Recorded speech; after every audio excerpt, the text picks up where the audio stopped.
didn't bring it here. My parents brought it here. My parents brought the nickname Juice to DC, and it spread around my college. And then after I got out of college, it spread to the other friend groups, and it didn't stop. So like, I don't go against the wave. I just that's it. That's it right there. So when it comes to job applications, I don't know.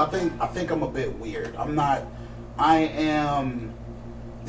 My parents are proud of me, but I'm not what they wanted in terms of like, what are you doing for work? What is your 9 to 5? All of our parents. But you got to touch it though. You got to touch on it because like that's the first conversation we have. Like when my mom calls me, she knows about this work. My mom follows me heavy. Like when you go on my IG, she's she's popped in lives. You feel what I'm saying? Yeah, she's in lives too. Right. But it's still like, well, when are you gonna get a real job? When are you gonna put this up and just go work in the hospital? And I'm like, nah, that's not what my work is, Mom. It's not. It's not one place. It is. Yes. Work, but you gotta remind them it's not one place. It's like, but you got the name. You take it with you, and like. I'm the equivalent of keeping up with the Joneses. Oh man! I realize that a lot of my friends, family, and community, they see all the work that I do, and they're like, "You're doing so much. You're making such a great change." But for me, in my bubble and knowing what I know, it's like, am I making a great change? I know I'm making change, but like when it's not what you want it to be or how you need it to be for your community to make a long change.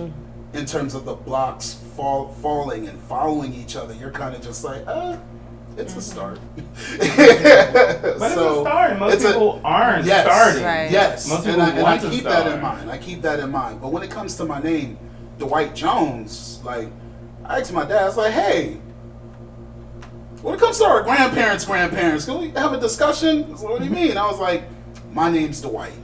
Where did you guys get Dwight? He's like, it's from your grandfather. I was like, okay, cool. Where did he get that name from?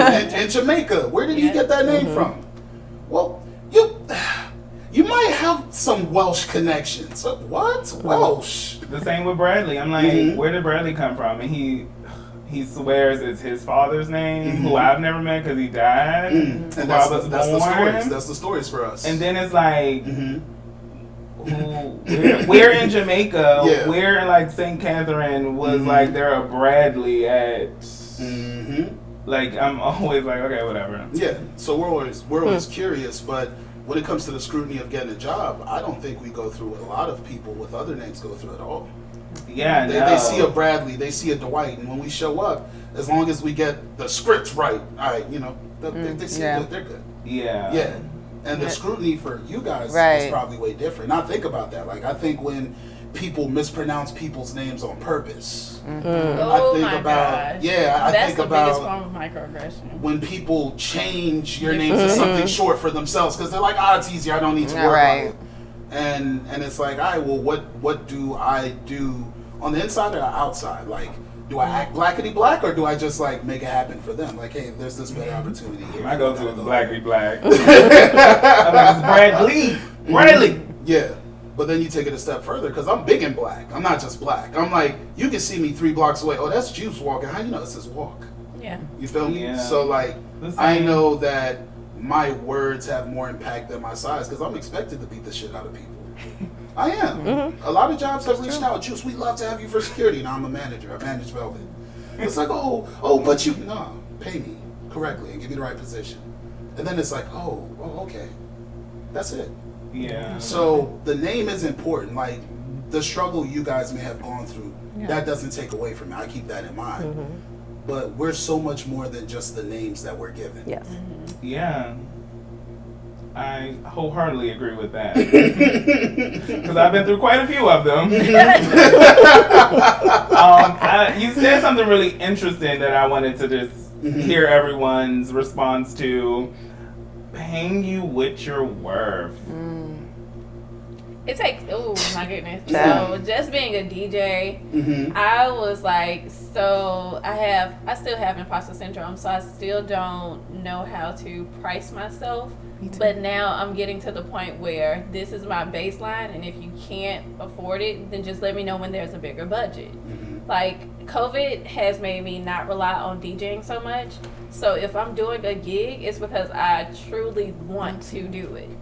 Like, I love DJing my ass off for sure.